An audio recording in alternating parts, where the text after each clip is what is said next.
Namaskar. I am Dr. Apala Mishra and I have secured All India rank 9 this year in the UPSC CSE exam. But today I stand before you all not as someone who secured All India rank 9, but as someone who just 2 years down the memory lane was standing here in the streets of Old Rajendra Nagar, neck deep in underconfidence and self-doubt. I had such a huge amount of self-doubt that I wouldn't be able to look at people in the eyes while speaking. Because as Sadaf had mentioned, I came from a very good academic background and then suddenly two prelims failed and I thought I was just not capable enough for this exam. But as we say, the beauty of UPSC exam lies in the fact that it gives us so many opportunities and so many time frames to improve ourselves, to introspect within ourselves and come to conclusions about how we can go ahead in this journey. And I think what is very important in this journey is that if you learn to respect yourself the same amount as you respect this exam, then I think your destination will not be far. And talking about destination, there's just one little thing that I want to say before I move on to the preparation phase.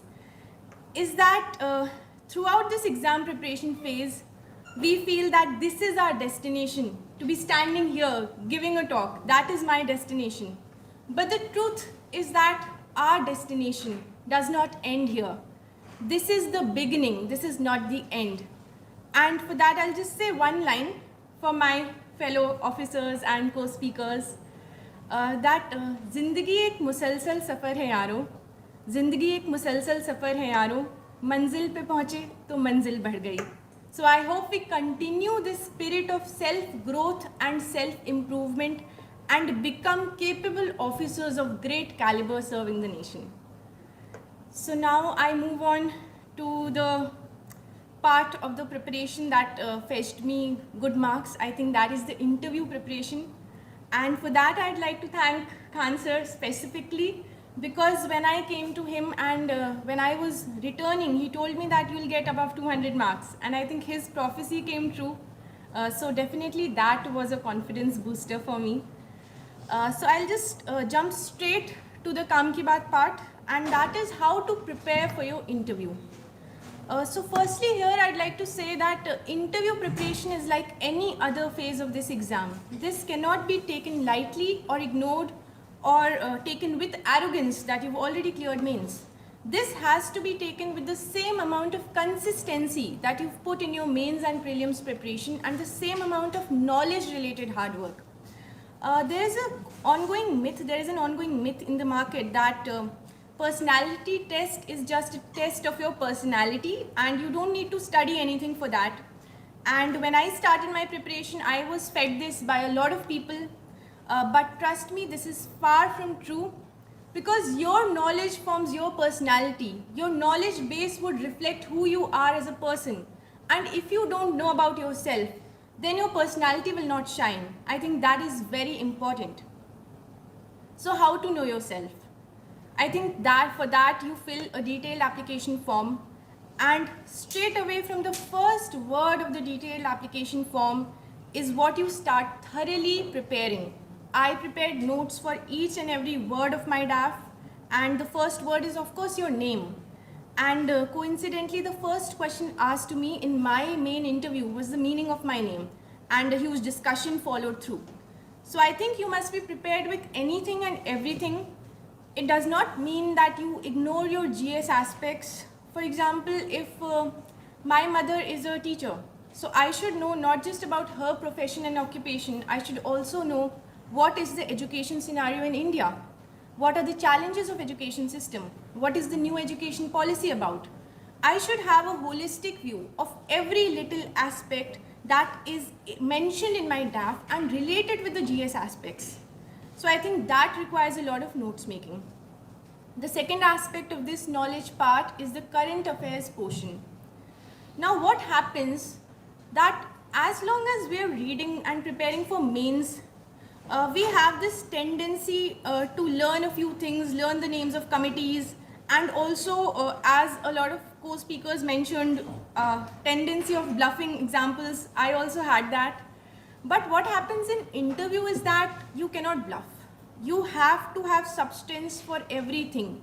If you're taking a name of a committee, you should know who that person is. Otherwise, it would seem that you've just memorized everything and just come straight away to the interview hall. So that won't do.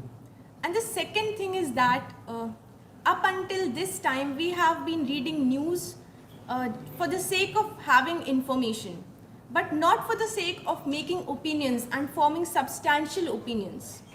It is completely all right if you have opinions, that is okay. If you have extreme opinions, that is also all right.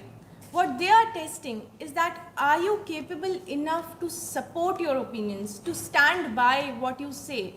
Or are you someone who does not know, or are you someone who just knows how to crib and complain and does not have any solutions for that? So whenever you read the newspapers, read it in a manner as to what you will say about it in the interview stage. For example, if Afghanistan situation is going on, you must know what opinion do you have, what should be India's stand, what should be the regional approach. You should have a very holistic outlook and you should have your own opinion ready. Because in my interview also, they'd ask me, tell us your opinion specifically. So you should be prepared with that. So this was the knowledge aspect. The second aspect of the interview preparation is the presentation aspect. Now you should know what the board is looking for. You should not look like a box of knowledge and a box of information. You should look like someone who has thought about things. I think that is the most major and basic prerequisite for interview. You should know, look like someone who has an opinion, who is a balanced personality and who is an approachable person, who is humble.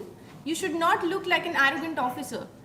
You should look like an officer who would do good for the country. You know, it is said, enter like an officer, answer like an officer, and leave like an officer. And that should be your basic mantra of appearing for the interview stage. And lastly, I just say that one thing that is very important throughout this preparation and especially during the interview stage, and that is having confidence in yourself. A lot of times we do study, but we feel like we do not know enough. But the reality is that we do know enough. We just don't know how to express it. So have that confidence in yourself, have that belief in yourself, keep yourself motivated at all times of the preparation. That is very necessary. Don't ask yourself unnecessary questions like, don't quit before actually giving the exam. Once you're done with the exam, then you can do anything, but don't create negativity around you before you've actually appeared for the exam. Have that faith in yourself, have faith in your preparation, have faith in your knowledge. You know, it is said that success is 1% inspiration and 99% perspiration. So all these talks, that might give 1% inspiration, but 99% perspiration is what we have to do and what everyone here has done. So all the best to everyone. Thank you.